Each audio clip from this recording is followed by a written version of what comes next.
ഇതിലാണ് നമ്മൾ ബിരിയാണി ഉണ്ടാക്കാൻ പോകുന്നത്. ഓക്കെ, ബിരിയാണിക്ക് ഏറ്റവും നല്ല അരി ബസുമതി റൈസ്. അത് നമ്മൾ വെള്ളമൊഴിച്ച് കഴുകുന്നു. അരി അടുപ്പത്ത് വെച്ച് കഴിഞ്ഞാൽ പിന്നെ വെജിറ്റബിൾസ് കട്ട് ചെയ്യാൻ തുടങ്ങാം.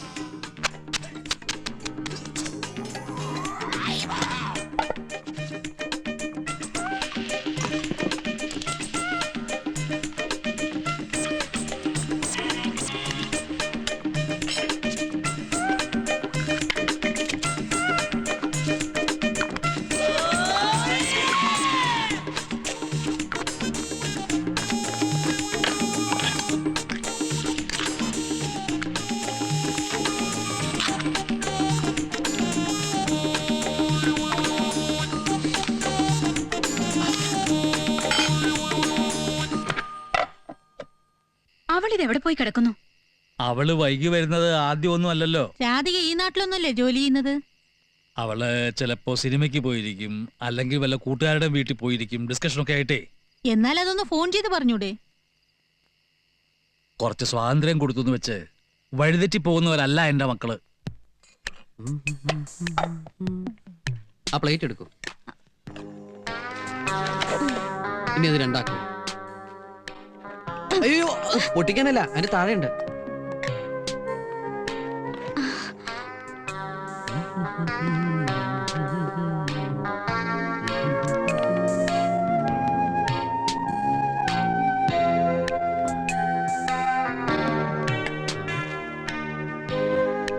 Napkin, spoon. ആർത്തി കാണിക്കില്ലേ? ഏത് ഭക്ഷണം കഴിക്കുമ്പോഴും അതിന്റെ ശാസ്ത്രീയ രീതിയിൽ തന്നെ കഴിക്കണം. ഒരു വെള്ളരിക്ക, ഒരു സവാള, ഒരു carrot, salad. Have it. Thank you. Welcome.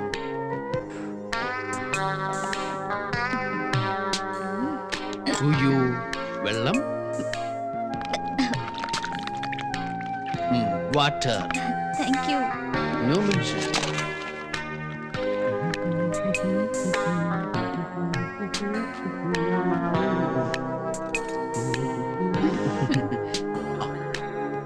വേറൊന്നും തോന്നരുത്. തോന്നുമ്പോ കയറി വരികയും തോന്നിയോടത്തൊക്കെ ചുറ്റി നടക്കുകയും ചെയ്യുന്ന ഒരു പെണ്ണ് എന്റെ മരുമകളായിട്ട് വരുന്നതിനോട് എനിക്ക് താല്പര്യമില്ല.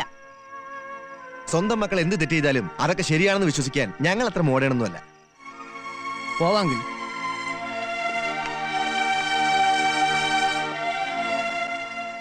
ഇവരെ കണ്ടോണ്ടൊന്നും അല്ലല്ലോ നമ്മൾ മോളെ വളർത്തിയത്. Pamper. Toothpick. Thank you. It's okay. ഓ, ചൂടെടുക്കണ്ടോ? വഴിയുണ്ടാക്കാം. ആരെങ്കിലും കൂടെ ഉണ്ടെങ്കിൽ ഉറങ്ങുന്നതിന് മുമ്പ് എനിക്കൊരു ദുശീലമുണ്ട്. കഥ പറയുക, അല്ലെങ്കിൽ കഥ കേൾക്കുക. അങ്ങനെ എന്തെങ്കിലും കഥകൾ കയ്യിലുണ്ടെങ്കിൽ പറയൂ, ഞാൻ കേൾക്കട്ടെ. കഥ അറിയില്ല? വേണ്ട, ഞാൻ എൻ്റെ കഥ പറയാം. അതിൽ കുറച്ച് സസ്പെൻസ് ഉണ്ട്, കുറച്ച് കോമഡി ഉണ്ട്, കുറച്ച് സെന്റിമെന്റ്സ് ഉണ്ട്, റൊമാൻസ് ഉണ്ട്, ത്രില്ലിംഗ് ആണ്. കഥ പറയാൻ പോകുമ്പോ കോട്ടുവായി ഇടുന്നതിന്റെ അർത്ഥം എനിക്ക് മനസ്സിലാവുന്നുണ്ട്. ഉറക്കം വരുന്നുണ്ടോ? പറഞ്ഞോളൂ. Good night. No please. Light off ചെയ്യണ്ട. വേണ്ട. ഇനി ഗുഡ് നൈറ്റ് ഇല്ല കേട്ടോ.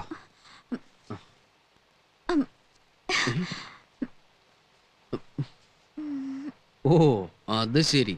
എന്നെ രക്ഷപ്പെടുത്താൻ ഞാനാ നിങ്ങളുടെ കൈ കെട്ടേണ്ടത്. എന്നോട് സിനിമയ്ക്ക് വരുന്നെന്ന് ചോദിച്ചു. ഞാൻ ഇല്ലെന്ന് പറഞ്ഞു. ഞാൻ ടോയ്ലറ്റ് പോയി വരുമ്പോഴേക്കും അവള് പോയി. ഓക്കേ. ശംഭോ, കൺഫ്യൂഷൻ തീർക്കണം, ഫ്യൂഷൻ തീർക്കും. Good morning. നമ്മളിങ്ങനെ ലിഫ്റ്റില് ഒരു രാത്രി ഒരുമിച്ച് കഴിഞ്ഞു എന്ന് പുറത്തറിഞ്ഞാ പിന്നെ എനിക്കാരും പെണ്ണ് തരില്ല. C, I M A chronic bachelor.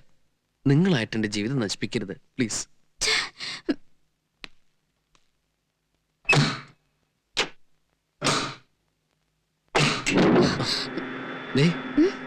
പറഞ്ഞ കാര്യങ്ങളൊക്കെ ഓർമ്മയുണ്ടല്ലോ.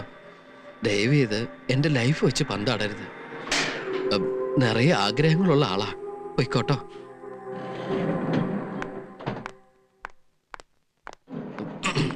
ഇവിടെ ആരും കണ്ടില്ല. ഭാഗ്യം. ആത്മഹത്യ ചെയ്തതായിട്ടൊന്നും കാണുന്നില്ലല്ലോ. അപകട മരണത്തിനും ഇല്ല. പിന്നെ എങ്ങനെയായിരിക്കും ചത്തത്? ഛേ, ഒരു സൈക്കിളുകാരനെ പോലും കാണുന്നില്ലല്ലോ. Stop stop stop. ചേട്ടാ, ഞാനിവിടെ 1 മണിക്കൂറായി നോക്കൂത്തി പോലെ നിൽക്കാൻ തുടങ്ങിയിട്ട് ഇതിലൊരു വണ്ടി പറഞ്ഞില്ല. ഇന്ന് ഹർത്താലാ. ബന്ദിന് വരപ്പ് എങ്ങനെയാ? അയ്യോ, ചേട്ടൻ എന്നെ ഒരു സ്ഥലം വരെ ഡ്രോപ്പ് ചെയ്യോ? കാശ് എത്ര വേണം തരാം? ബുദ്ധിമുട്ടാവും. അയ്യോ, അങ്ങനെ പറയരുത്. ആ ശരി, കേറ്. Thank you. ഏ?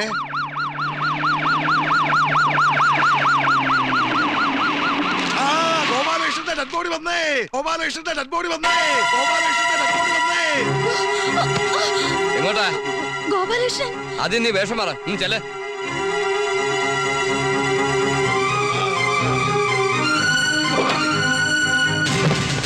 ആ, അന്ന് പേപ്പർ വായിച്ചില്ലേ? ഒരു ഡോക്ടർ ഓമന ഒരാളെ കഷ്ടം കഷ്ടം കഷ്ടമാക്കി നുറുക്കി സൂട്ട് കേസിലാക്കി അയച്ചത്. അതുപോലെയാ ഇത്. ഗോപാലകൃഷ്ണൻ, ഗോപാലകൃഷ്ണ, ഗോപാലകൃഷ്ണ, ഇന്നലെ നീ എവിടെയായിരുന്നു? ഒന്നും പറയണ്ട. പറ്റില്ലല്ലോ ഗോപാലകൃഷ്ണ.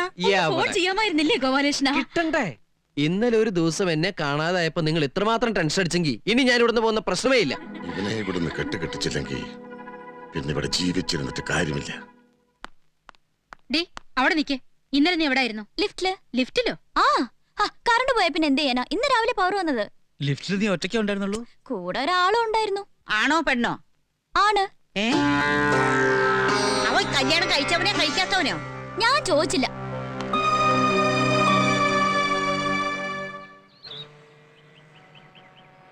ഇന്നലെ നിന്റെ അച്ഛൻ ഫോൺ ചെയ്തപ്പോ ഞാൻ സത്യത്തിൽ പേടിച്ചു പോയി. എന്തിനെന്നോ?